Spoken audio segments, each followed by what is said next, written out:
ever, ever, ever before. It's going to be.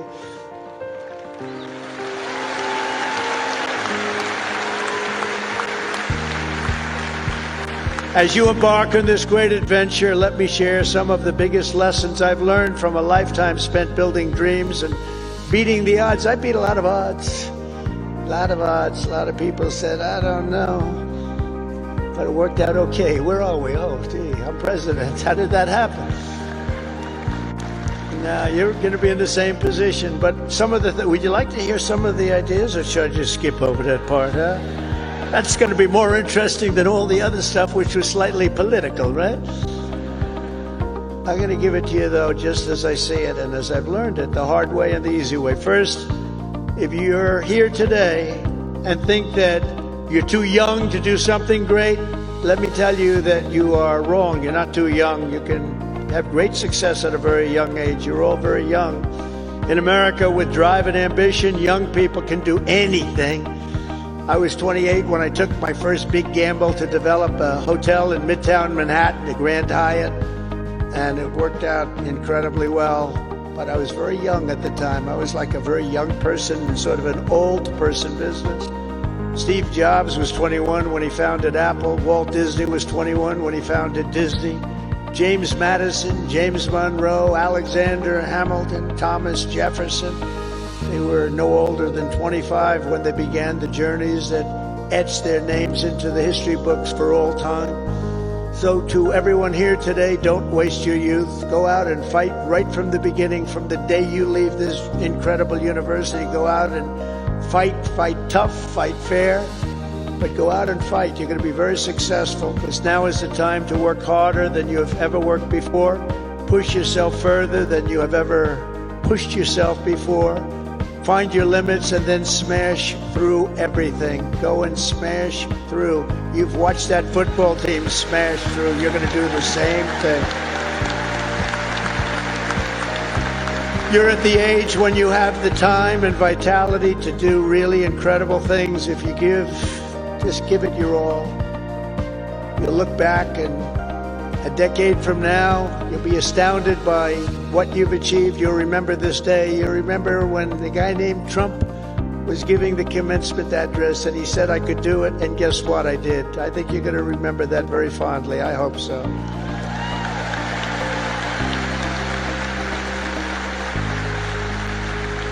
Second of all, and very importantly, you have to love what you do.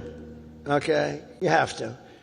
I rarely see somebody that's successful that doesn't love what he or she does. That's way you really like. Work isn't work. It's fun.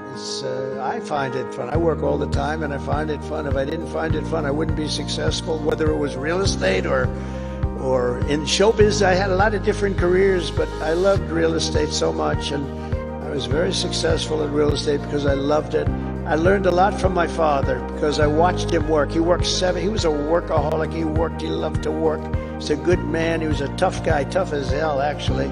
Now that I think back, I don't know if you could even get away with that nowadays. He was tough, but he was a good man, I'll tell you. And he worked 7 days a week. He worked Saturdays, Sundays, it didn't matter. And I learned by watching him, he loved his life. He loved what he was doing. He had a great long-term marriage, many years. He beat me on that one.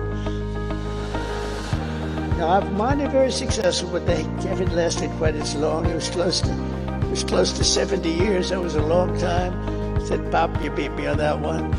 But you know what I learned from him? That he loved life, and all he did was work. I see people that don't work hard and they're miserable. So go out and find, but he loved what he was doing. And you have to find something that you love, and you have to follow your own instincts. Listen to your parents, they're very wise, but you have to follow your instincts and your heart, your soul, and you want to be the very, very best you can be. Treat every day like a home game against Auburn. Fight like hell and enjoy doing it. And your coach can tell you all about that. Third thing is to think big. You know, you're going to do something, you might as well think big, because it's just as tough. You can think small. I know a lot of people, they thought small. They're very smart. I know others that weren't nearly as smart, but they had a better picture of the big picture, because it's just as hard to solve a small problem as a big problem, and it's just as much energy and everything else, except the result is going to be a smaller one. So love what you do, but think big if it's possible. Now, if it's not possible, that's okay too. You do something, you have to do something that you love. You will have all the same headaches and challenges, all the same delays and setbacks, so you might as well do something that's just amazing. America doesn't aim small, Alabama doesn't aim small, and neither do you. So think big when possible, think big. Fourth is work hard. Work hard. Never ever stop. An example is a great athlete, actually, Gary Player, golfer, great golfer. He wasn't as big as other men. He was actually on the small side. Don't tell him that. Friend of mine, don't tell him that, because he doesn't understand that. But he worked very, very hard. He made up for it. He never stopped. He won 168 golf tournaments. Think of that, 100. I said, Gary, you're winning like every weekend. Do you ever choke or anything? I don't know what choke means.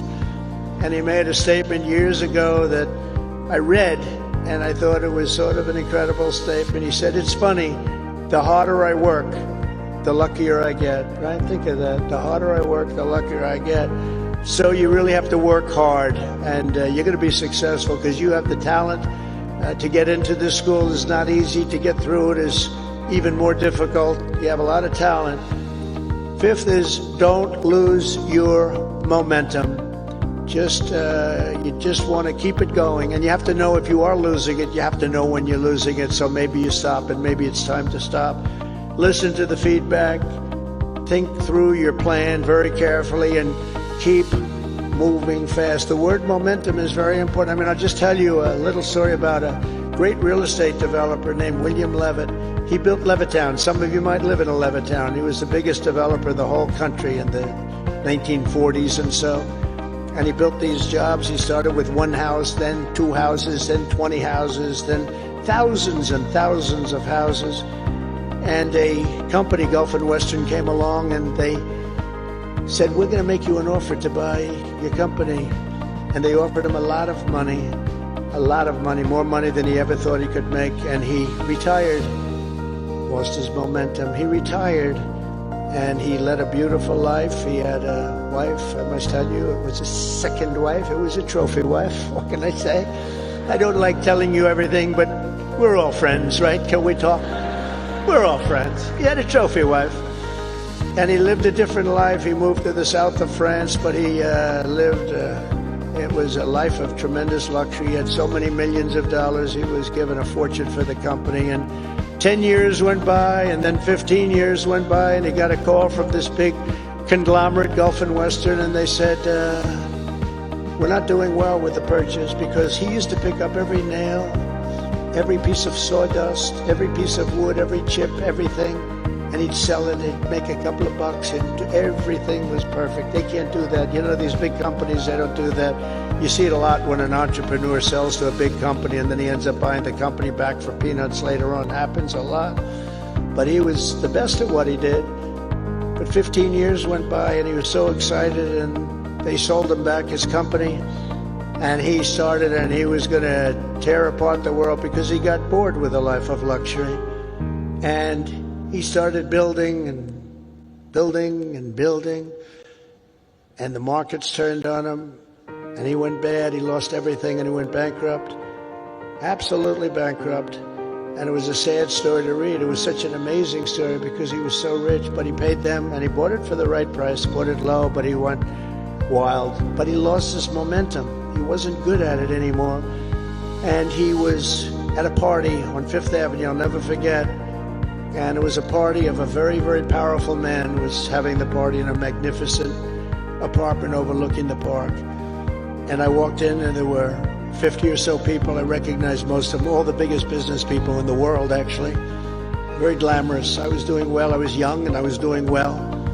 And I was invited to parties like that. And I looked in the corner, and there was Mr. William Levitt sitting all by himself on a chair, looking very glum. Nobody was talking to him, because you'll find that when you're not successful, you lose a lot of friends. It's not a good situation. But there was nobody talking to him, but I wanted to talk to him because I was in the real estate business and he was, and most of these people were in different businesses. And I went over and talked to him and I said, "How are you, Mr. Levitt?" He goes, "Donald," he knew who I was. "Not well, I'm not well." I said, "So, can you come back?" He said, "No, son, I lost my momentum. I shouldn't have done it. I lost my momentum."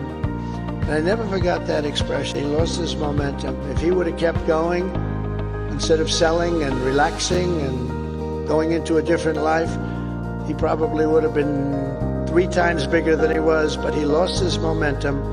And you have to know when it's your time. I mean, there'll be a time when you do lose. You see it with fighters. You see it with a lot of people. They have a great record and they retire. And then 4 years later, they say, "I'm going back. I can beat that guy." And they get knocked to hell.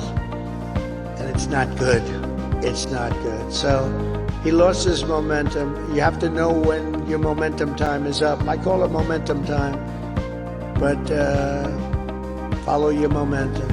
Very important word. You don't hear it from too many, but I've seen it. I've seen it a lot. Number 6, if you want to change the world, you have to have the courage to be an outsider. In other words, you have to take certain risks and do things a little bit differently. Otherwise, if that weren't the case, everybody would be successful. It doesn't work that way. Progress never comes from those satisfied with the failures of a broken system. It comes from those who want to fix the broken system. And you'll make the bigger money, you'll make the more success by acting that way. The other way may be more secure, but if you want to go to the top, you're just never going to do it unless you break the system. Change is never easy, and the closer you get to success, the more ferociously those with a vested interest in the past will resist you. They want to resist. So I just say, trust me on that, because I know you really do. You have to break the system a little bit and follow your own instincts. But if your vision is right, nothing will hold you down. Nothing. You have to have the right vision.